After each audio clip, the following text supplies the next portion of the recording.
మద్యం కుంభకోణంలో మిథున్ రెడ్డి అరెస్టు తర్వాత జగన్మోహన్ రెడ్డిలో భయం మొదలైందా? ఆ భయం కారణంగానే జగన్మోహన్ రెడ్డి అదృశ్యమయ్యారా అంటే అవుననే సమాధానం ఇస్తున్నారు కొంతమంది రాజకీయ విశ్లేషకులు. ఈ నేపథ్యంలోనే ఇదే అంశం మీద మనం పూర్తి స్థాయిలో విశ్లేషణ చేసుకుందాం. ప్రస్తుతం మనతో పాటున్నారు ప్రముఖ రాజకీయ విశ్లేషకులు, ప్రముఖ సీనియర్ జర్నలిస్ట్ డివిఎస్ గారు. వారితో మాట్లాడదాం. సార్ నమస్తే. సార్ నమస్తే.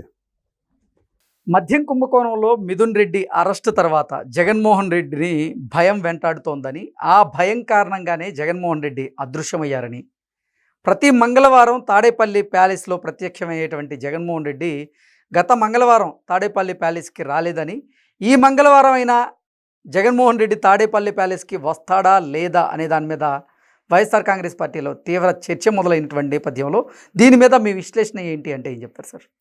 అంటే అందరిలో ఇదే ప్రశ్న. రాష్ట్ర ప్రజల్లోనే కాదు, వైసీపీ నాయకుల్లో, వైసీపీ క్యాడర్లో జగన్మోహన్ రెడ్డి గాయం. ఇప్పుడు ఈ అదృశ్యం ఎందుకు? ఇప్పుడు గతంలో మనం చూసాం, ఏది 5 రోజులు అక్కడ 2 రోజులు ఇక్కడ షెడ్యూల్. కనీసం ఈ 2 రోజులు కూడా ఎందుకు రాలేదు? లాస్ట్ మంగళవారమే రావాల్సినాడు రాకపోవడం, కనీసం ప్రెస్ మీటు పెట్టకపోవడం, ఒక ప్రధానమైనటువంటి నాయకుడిని అరెస్ట్ చేశారు. గతంలో మనం చూసాం, చెవిరెడ్డి భాస్కర్ రెడ్డి, లేకపోతే ఆయన ఎవరు సీఎం, అప్పటి సీఎం ఓఎస్డి కృష్ణమోహన్ రెడ్డి, లేదు ఆయన cement factory director Balaji Govindappa, ఆయన సీఎంఓ, జగన్ సీఎంఓ కార్యదర్శిగా పనిచేసిన ధనంజయ రెడ్డి.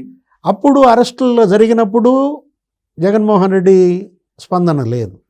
ఏదో తీరిగ్గా వచ్చి ఒకరోజు ప్రెస్ మీట్ పెట్టి వేరే అంశం మాట్లాడుతూ వీళ్ళని గురించి మాట్లాడాడు. అసలు మిథున్ రెడ్డి గతంలో ఏంటి, పెద్దిరెడ్డి రామచంద్రారెడ్డే నంబర్ 2. వైఎస్ఆర్ కాంగ్రెస్ పార్టీలో జగన్మోహన్ రెడ్డి క్యాబినెట్లో మొత్తం పెత్తనం అంతా అయిందే. వీళ్ళంతా పెద్దిరెడ్డి రామచంద్రారెడ్డికి పాదాభివందనం చేసిన వాళ్ళే. అలాంటి పెద్దిరెడ్డి కొడుకు 3 సార్లు ఎంపీ, అతన్ని అరెస్ట్ చేస్తే ప్రెస్ మీట్ ఎందుకు పెట్టలేదు?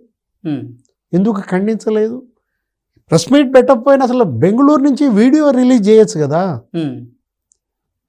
అంటే ఇక్కడేంటి, ఇక తన అరెస్ట్ తప్పదు అన్న భయంతోనా, లేకపోతే ఏమన్నా మాట్లాడుకుంటున్నాడా? బెంగళూరు యలహంక ప్యాలెస్లో ఈ 5-6 రోజులుగా జగన్మోహన్ రెడ్డి ఏం చేశారు? ఇది వాళ్ళ $1 మిలియన్ క్వశ్చన్. కేంద్ర పెద్దలతో మాట్లాడుకుంటున్నాడా, లేకపోతే ఇక్కడ వీళ్ళతో మాట్లాడుకుంటున్నాడా? టెలికాన్ఫరెన్స్ కూడా ఆయన చేయలేదు. చేసింది ఎవరు? సజ్జల రామకృష్ణారెడ్డి. గ్రామ కమిటీలు వేయండి, మండల కమిటీలు వేయండి, మొత్తం 18 లక్షల మంది సైన్యం తయారవ్వాలి అంటే అసలు ఆయనే అధ్యక్షుడా ఈ పార్టీకి? జగన్మోహన్ రెడ్డి కాడి కింద పడేశాడా? తను వెళ్ళిపోతే ఇక సజ్జల రామకృష్ణారెడ్డి ఈ పార్టీ బాధ్యతలు చూడమనా? వరుసపెట్టి సజ్జల రామకృష్ణారెడ్డి అన్ని ఛానల్స్, అదే వాళ్ళ అనుబంధ ఛానల్స్కి ఇంటర్వ్యూలు ఇచ్చాడు. అంటే ఏంటి, అరంగేట్రమా? ఓకే, ఇంతకీ సజ్జల రామకృష్ణారెడ్డి ఇచ్చినటువంటి ఆ ఇంటర్వ్యూల వల్ల ఇప్పుడు వైఎస్ఆర్సీపీకి లాభమా నష్టమా అంటే ఏం చెప్తారు? అంటే వైఎస్ఆర్సీపీకి వద్దాం, జగన్మోహన్ రెడ్డికి లాభమా నష్టమా? సజ్జలకు మాత్రం లాభమే. ఓకే, జగన్కి ఎంత నష్టమో అది జగన్ చూసుకుంటాడు, మనకెందుకు? సజ్జలకి ఏ విధంగా లాభం? ఇప్పటికే సజ్జలు బాగా లాభపడ్డాడు. ఏది, వైఎస్ఆర్ కాంగ్రెస్ పార్టీ, లేకపోతే ఆయన ఒకప్పుడు జర్నలిస్టు, తొండముదిరి ఊసర వెళ్ళైనట్టుగా నీకు ఇవాళ ఆయనే వైఎస్ఆర్సీపీ మరి ప్రధాన కార్యదర్శి, గతంలో సకల శాఖ మంత్రిగా, ప్రభుత్వ సలహాదారుగా, అటు ఆర్థికంగా బలపడ్డాడు, ఇటు కొడుకును కూడా తెచ్చుకున్నాడు. ఇద్దరూ కలిసి వాళ్ళే main stake holders YSR Congress పార్టీలో. ఆయన ఎస్టేట్ కూడా మొన్న ఏదో అన్నారు కదా, ఆ సీకే దిన్నె మండలంలో 105 ఎకరాలు ఏమో కబ్జా చేశారు. దాంట్లో కూడా నీకు భూముల్ని ఆక్రమించి 64 ఎకరాలు ఆక్రమణ నిర్ధారణ కూడా జరిగింది, అటు ఫారెస్ట్ కానీ ఇటు రెవెన్యూ కానీ. ఇవాళ అసలు అతనే కాబోయే అధ్యక్షుడా? ఓకే, మరి అది లాభమేగా. వైఎస్ఆర్సీపీ మరి అధ్యక్షుడిగా సజ్జల రామకృష్ణారెడ్డి మరి ఇక త్వరలో ప్రమాణ స్వీకారమా? ఓకే, జగన్మోహన్ రెడ్డి జైలుకి వెళ్తే అంటే ఇక మేడం భారతి అనుకున్నారు నిన్నటి దాకా. ఇప్పుడు ఆల్రెడీ భారతీ మేడం మీద మరి తీవ్రమైన విమర్శలు వస్తున్నాయి. ఈ లిక్కర్ స్కామ్లోనే ఆ సిమెంట్ ఫ్యాక్టరీ ఫైనాన్స్ డైరెక్టర్ ఎవరు, బాలాజీ గోయిందప్ప. నిన్న లేటెస్ట్గా నీకు అసలు భారతీ ఇక్కడ హెడ్ ఆఫీస్ మీద మరి తనిఖీలు జరిగాయి. 10-11 గంటలు చేసినట్టున్నారు బంజారా హిల్స్ భారతీ సిమెంట్స్ కార్యాలయంలో. అసలు అక్కడి నుంచే డిస్టిలరీ యజమానులకు ఫోన్లు వెళ్ళాయి అంటున్నారు. అంటే కాల్ డేటా రికార్డ్స్, ఆ టవర్ లొకేషన్స్, బాలాజీ గోవిందప్ప ఛాంబర్లో తనిఖీలు చేశారు.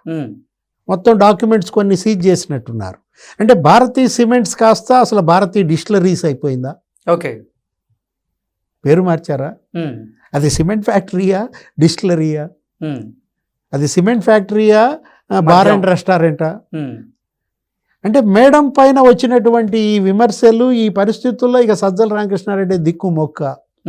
మీరు అన్నారు ఏది, మిథున్ అరెస్ట్, జగన్ గాయబ్, దాని వెనక ఏం జరిగింది, భవిష్యత్ ఏంటి అంటే 31వ తారీఖు ఏదో మరి జగన్ నెల్లూరు వస్తున్నాడు అన్నారు. కాకాని గోవర్ధన్ రెడ్డి పరామర్శ, అక్కడి నుంచి కోవూరు కూడా వెళ్తాడంటున్నారు. ప్రసన్న కుమార్ రెడ్డి ధ్వంసమైన ఇల్లు అవి పరిశీలించటం, అతని పర్యటన కూడా అంటున్నారు. గతంలో కూడా మరి ఇలా పర్యటన అనౌన్స్ చేశారు. నెల్లూరు పర్యటన నీకు గుర్తుండే ఉంటుంది.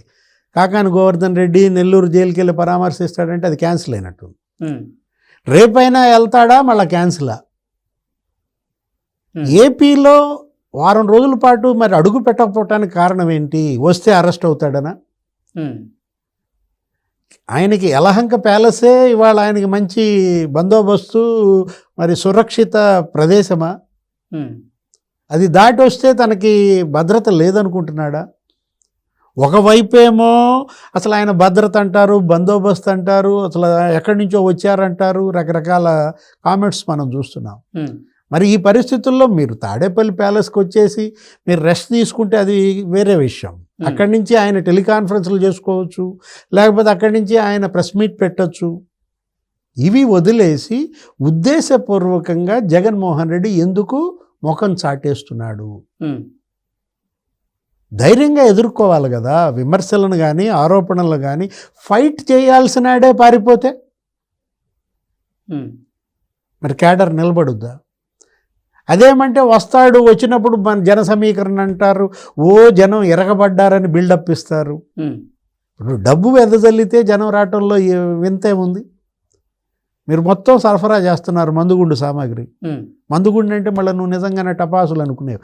అదే ఏది చీప్ లిక్కర్ ఏదో వాళ్ళ జే బ్రాండ్లు ఉన్నాయి కదా కొన్ని అమ్ముడు పోని, అవి మరి వాళ్ళకి డిస్ట్రిబ్యూట్ చేసి వాళ్ళు ఏంటి ఒప్పండి దానికి సాటిస్ఫై వస్తున్నారు. దాన్ని జనం అసలు బ్రహ్మరథం పడుతున్నారు అంటారు. జనం బ్రహ్మరథం పడితే జగన్ ఎందుకు రావడం లేదు? ఖర్చుకు వెనకంజ వేస్తున్నాడా? ఆల్రెడీ ఆయన పార్టీ కొంచెం పేదరికంలో ఉందని మొన్నే అన్నట్టున్నాడు. ప్రెస్ మీట్లో పార్టీ నడపడానికి కూడా నా దగ్గర డబ్బులు లేవని కూడా అన్నట్టున్నాడు. మరి డబ్బు అంతా ఏమైంది? అంటే ఇక్కడ అసలు డబ్బు అసలు పార్టీ నడపడానికి కూడా వీల్లేనంతగా అన్ని దేశాలకి మనీ లాండరింగ్ చేశారా? దేశాంతరాలు ఖండాంతరాలు దాటిచ్చాడు అవినీతి. అరెస్టు భయంతోనే రావటం లేదా? ముఖం చూపించే నైతికత కోల్పోయాడా? ఏదైనా జగన్మోహన్ రెడ్డి మాత్రం ఇది ఒక బ్యాడ్. ఒక పార్టీ ఈ విధంగా ఈ పరిస్థితి ఎదురవుద్దని, ఇట్లా పార్టీ జెండా ఎగరేసే దిక్కు లేకుండా పోతుందని మొదటిసారి మనం చూస్తున్నాం. Okay sir, thank you.